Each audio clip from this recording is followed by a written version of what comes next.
honestly, it's the endings just have to feel correct for the story. You know? Endings in a movie are very important. They're very, very important things. You know, sometimes when I write a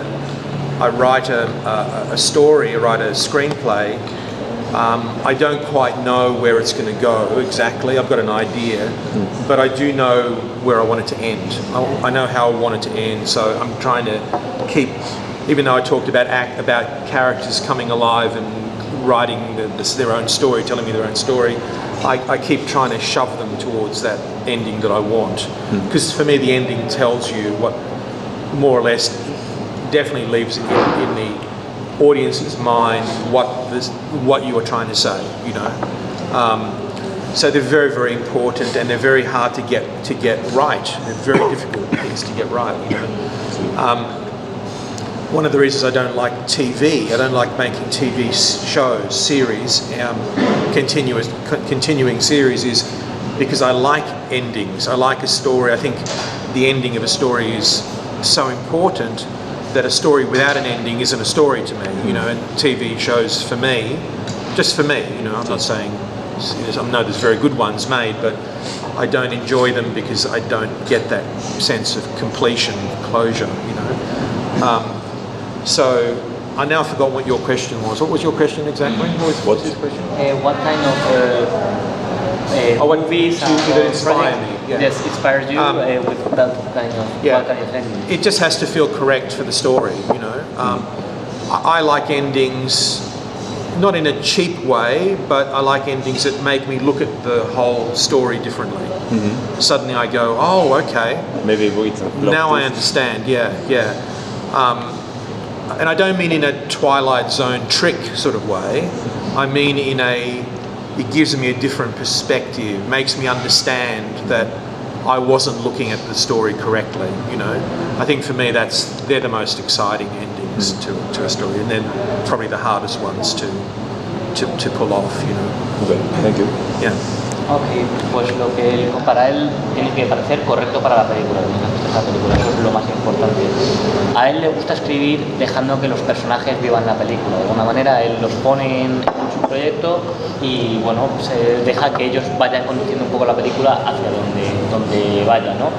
Pero es cierto que a veces tiene muy claro el final y fuerza un poco a esos personajes a que vayan hacia el final que él tiene pensado, porque le parece que el final es una cosa que vive siempre en la mente de los espectadores y que por lo tanto tiene que ser bueno al final de la peli para que se quede en nuestra memoria, ¿no?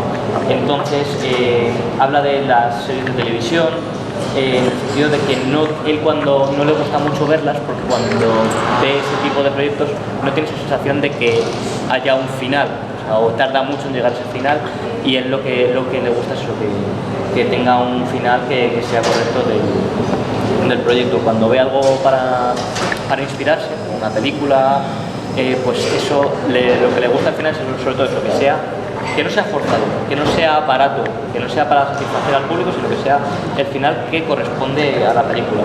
En este caso menciona Twilight Zone, dice que le gusta muchísimo cómo lo resuelve. Okay, here's the greatest ending ever in a movie of all time, okay? When people ask me, people always ask me what's my favourite movie, whatever, and it's impossible to answer that question. I don't know. There's so many movies that I love, but to illustrate what I was saying to you about ending, it gives you a different view of the story that you've watched. And I could probably think of others, but right now, as I sit here, let's talk about one of the greatest films ever made, but definitely one of the greatest endings ever is Citizen Kane, right?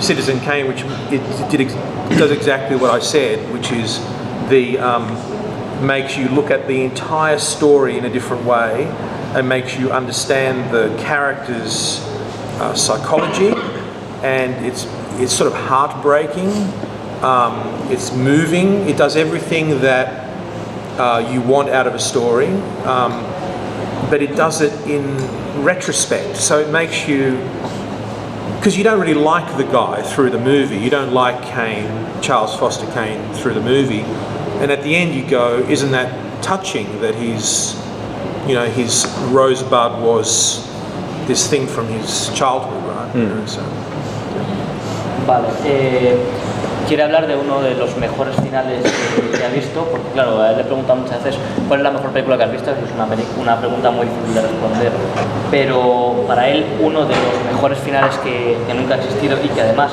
te cambia el punto de vista, ¿no? de lo que has tenido durante toda la película, y aparte pertenece a una de las mejores películas que existen, es el de Ciudadano Kane, de Orson Welles. Es un final que te hace ver toda la película de una manera distinta, pero es un final que además te hace entender la psicología de los personajes, es un final que te rompe el corazón y que bueno, que eso es un personaje que no te cae bien durante toda la película y al final, con este final que le dan, es emotivo porque vuelve a la infancia. Rosebud. Sí. Sí.